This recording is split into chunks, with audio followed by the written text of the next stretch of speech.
Guys, what's up, guys? What's up, you guys? I just had to, guys, what's up, guys? What's up, you guys? I just had to, I'm recording, guys, what's up, guys? What's up, you guys? I just had to, I'm recording my videos of the next section for my YouTube, and actually, my video storage was, not letting me record any longer on my LG Neon, so I actually had to start off on a Facebook Live video, which is stupid. Actually, I'm gonna have to record it on here, Facebook Live, and then I'll go over it on my computer, record it off the screen, and upload the record of my Facebook Live continuing this and record it off the screen and upload it the rest from that way. That way, I can resume this and not have to worry about space or anything. So, really, and shit, at this point right now, where I am in the story, I just wanted to let you guys know that in this next part of the video explaining, on sunrise and sunset at the Menninger Clinic for us as adolescents, the girl, well, my roommate, aside from having a room for myself when I first arrived, and I was first processing through group therapy with the other kids and the other adolescents there, getting first brought into the clinic and just getting my group therapy and stuff started before I was used to things, before I was getting used to everything, before I was inclement to anything there, used to anything there. I would have my own room to myself in sunrise and sunset there at the manager clinic.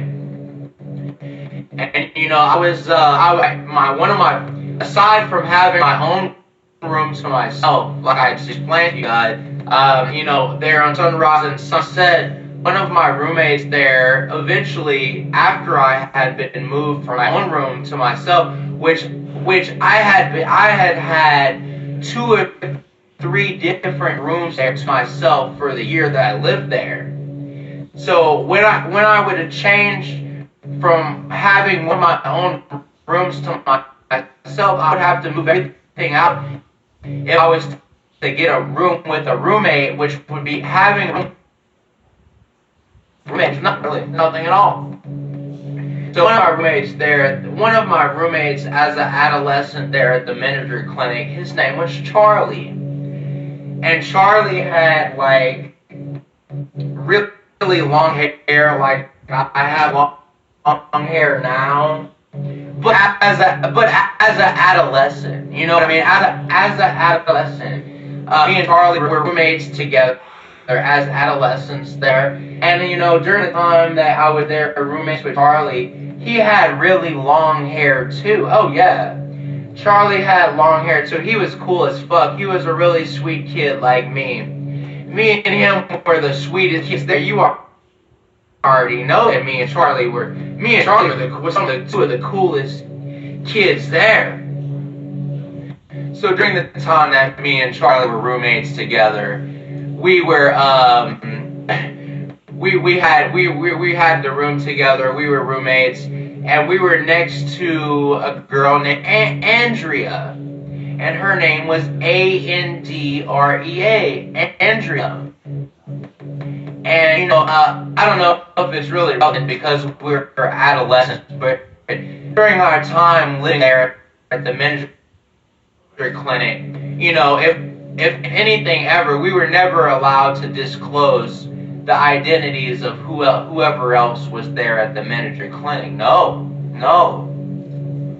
And if you were at the Menninger Clinic as an adolescent, as a kid, for any reason whatsoever, which there wouldn't be any reason at all whatsoever because you're adolescent, where you wouldn't be leaving for any reason to tell anyone or anything like that. But it still was forbidden and it still was restricted to ever tell somebody about the identity of anyone at the Menninger clinic. You know what I mean? As an adolescent, as an adult, nothing. Especially us adolescents who don't leave and stuff, we would never be exposed or vulnerable to break the rule to ever tell anybody or ever exposed or say anything about the identities of anyone who was at the Menninger clinic, period.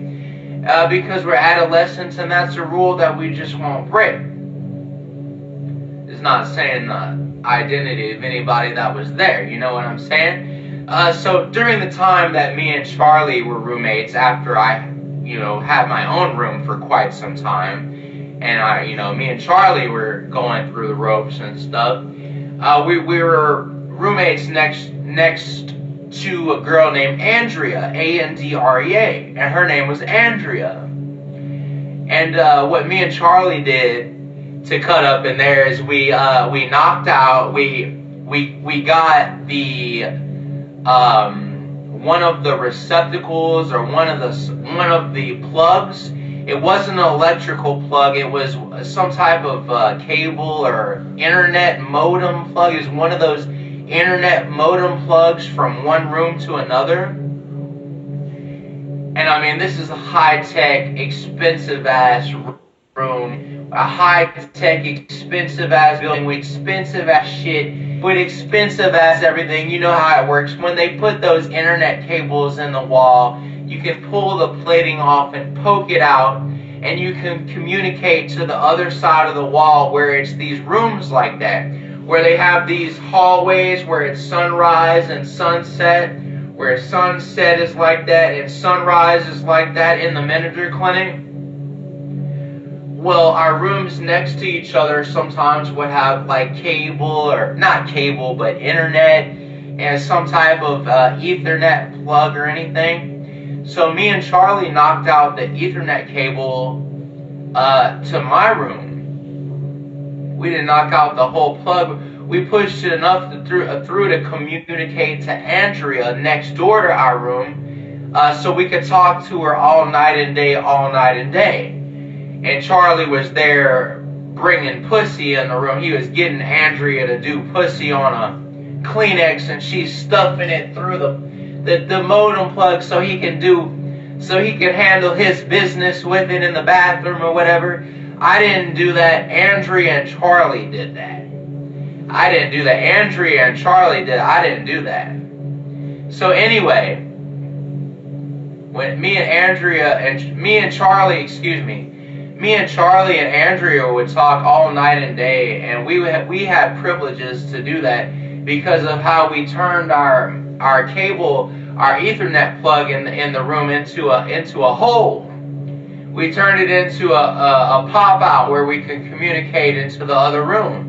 That was just one thing that we did. That was during the time that me and Charlie were roommates and stuff. And like I said, me and Charlie were adolescents at the time, but at the time that me and Charlie were adolescents and they were roommates together, Charlie had long hair and stuff, And, me and Charlie and Andrea were really good friends. We would talk all the time. We would talk, about everything. We would play, and they would take notes or the Kleenex, and Andrea would put pussy through the wall, stick it through the wall on a piece of paper, because that's what Charlie told her to do, is stick pussy through the wall on a piece of paper. That's what he wanted. That's what he told her to do. Stupid. So basically, that's what me and Charlie did during the time that me and Charlie were roommates and all that.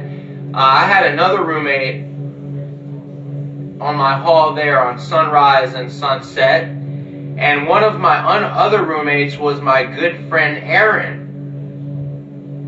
And Aaron, my roommate on Sunrise or Sunset or whatever, was a gay guy. He was an adolescent. He was really much younger, like me and Charlie were, like way further under the age of 18. We were all way under the age of 18, at the Menninger Clinic on the adolescent side, but we all had gifts and talents and abilities and stuff like that that you just wouldn't believe the gifts and talents and abilities that we have and stuff. I'll tell you about my next roommate in the Menninger Clinic in a second.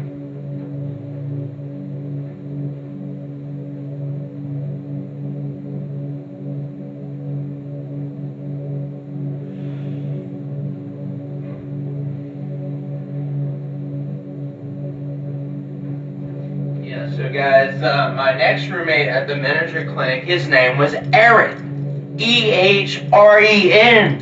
His name was Aaron, like E-H-R-E-N, Aaron. And he was a gay guy. Me and Aaron were tight as fuck. We were really good friends. We were tight as fuck. And during the time that, dude, I had laughed. Me and my cat Bruce were just laughing hysterically. We were laughing hysterically at what I had done and what me and Aaron done. Me and Aaron almost got in so much trouble. We were in so much trouble for what I did. Well, let me tell you about my group circle. I'll tell you about my group circle first, what I had been doing in group therapy. Since I have my pillow out, I'll show you a couple things that I was doing. So before I tell you what me and Aaron did in our room together, roommating, like what me and Charlie did at the Menninger Clinic, before I tell you what me and Aaron did, I'll tell you a couple of things that would happen in group circle, in group therapy, in day group, which is like 30 minutes of a day group for the year of sunrise and the year of sunset that we had as adolescents together there, of all of us together there at the Menninger Clinic. For like a day's worth of like group was like a half hour, like 30 minutes. So during group, like you would have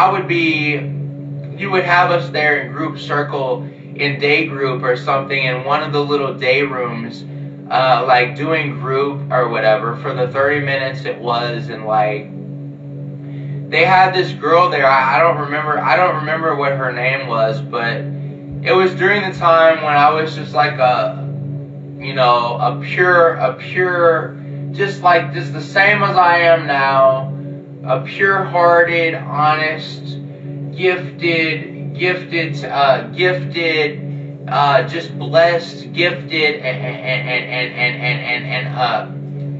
adolescent with abilities, with psychic and supernatural abilities, with gifts and stuff like that, stuff that's really easy to understand.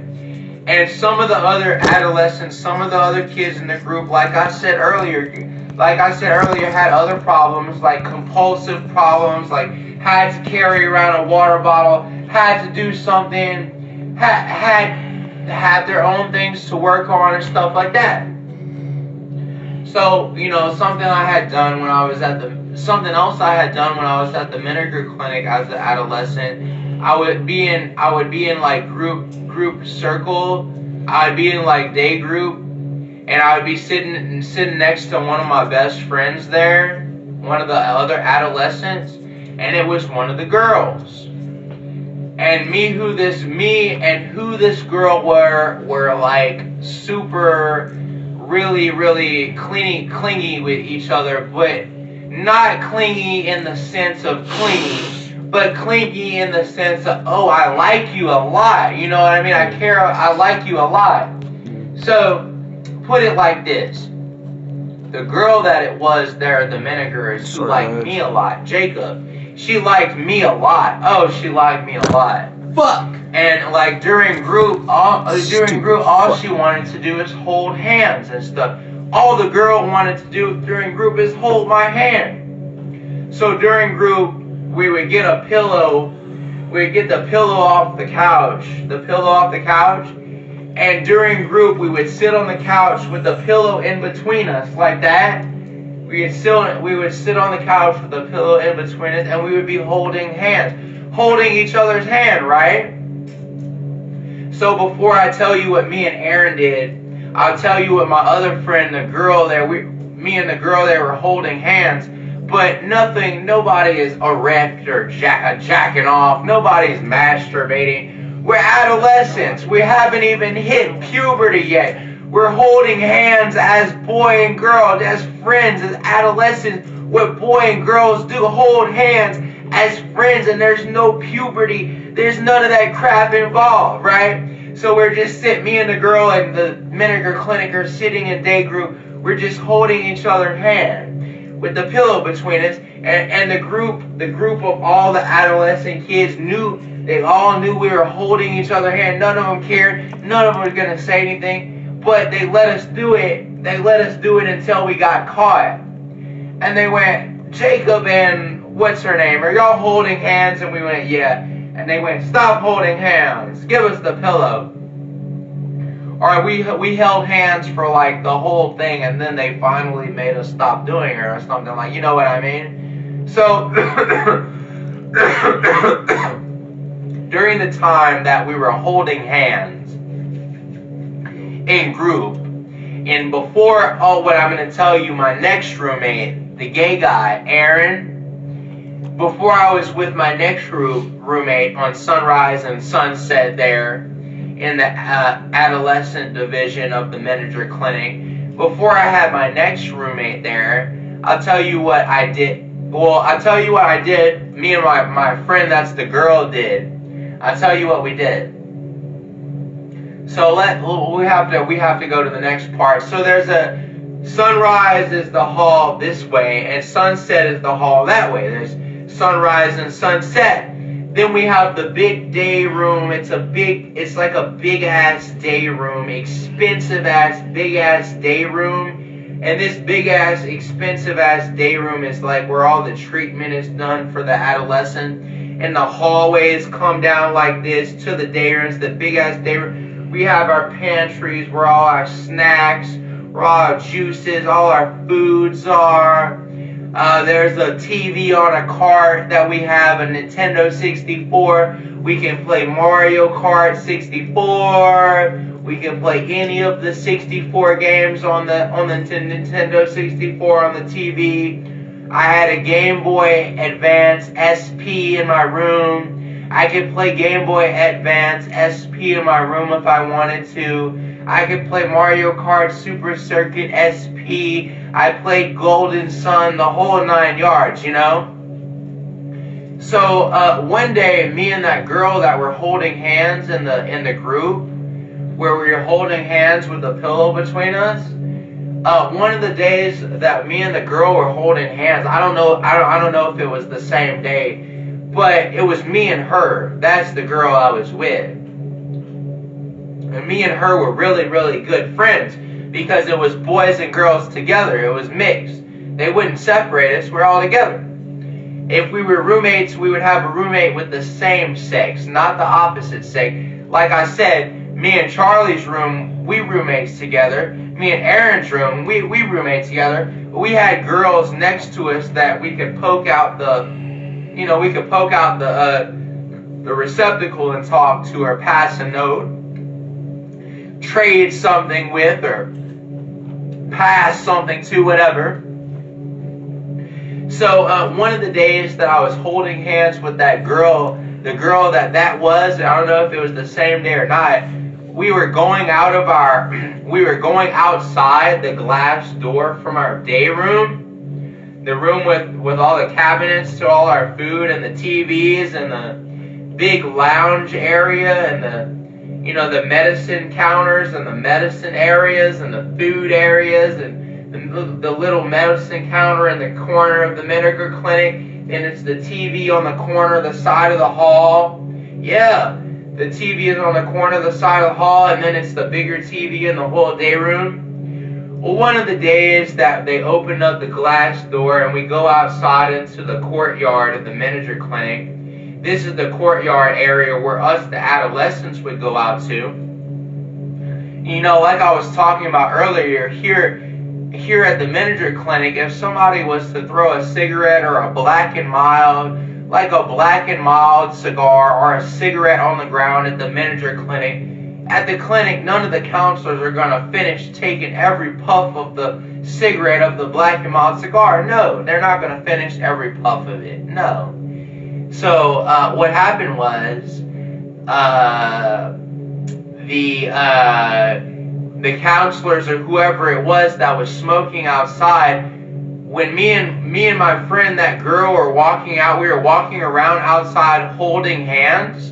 We were holding hands, walking around outside, talking, being really good friends, of course, like we are. We're really good friends. Me and her at the Menninger clinic, when we were there as adolescents, were really good friends. We were really close to each other. We really loved and cared about each other a lot as kids, as adolescents and stuff. And one of the days where they opened the glass door to go out from our day room, the lounge room, to go out into the courtyard where the gazebo is, one of the days that me and her were walking around, talking around the courtyard, we were walking around like the playground. They had a playground, they have a gazebo, they have a courtyard, a big courtyard at the Menninger Clinic. Of course, the Menninger Clinic is a closed campus, and the courtyard that we were at as adolescents was like an exclusive one just for us or whatever.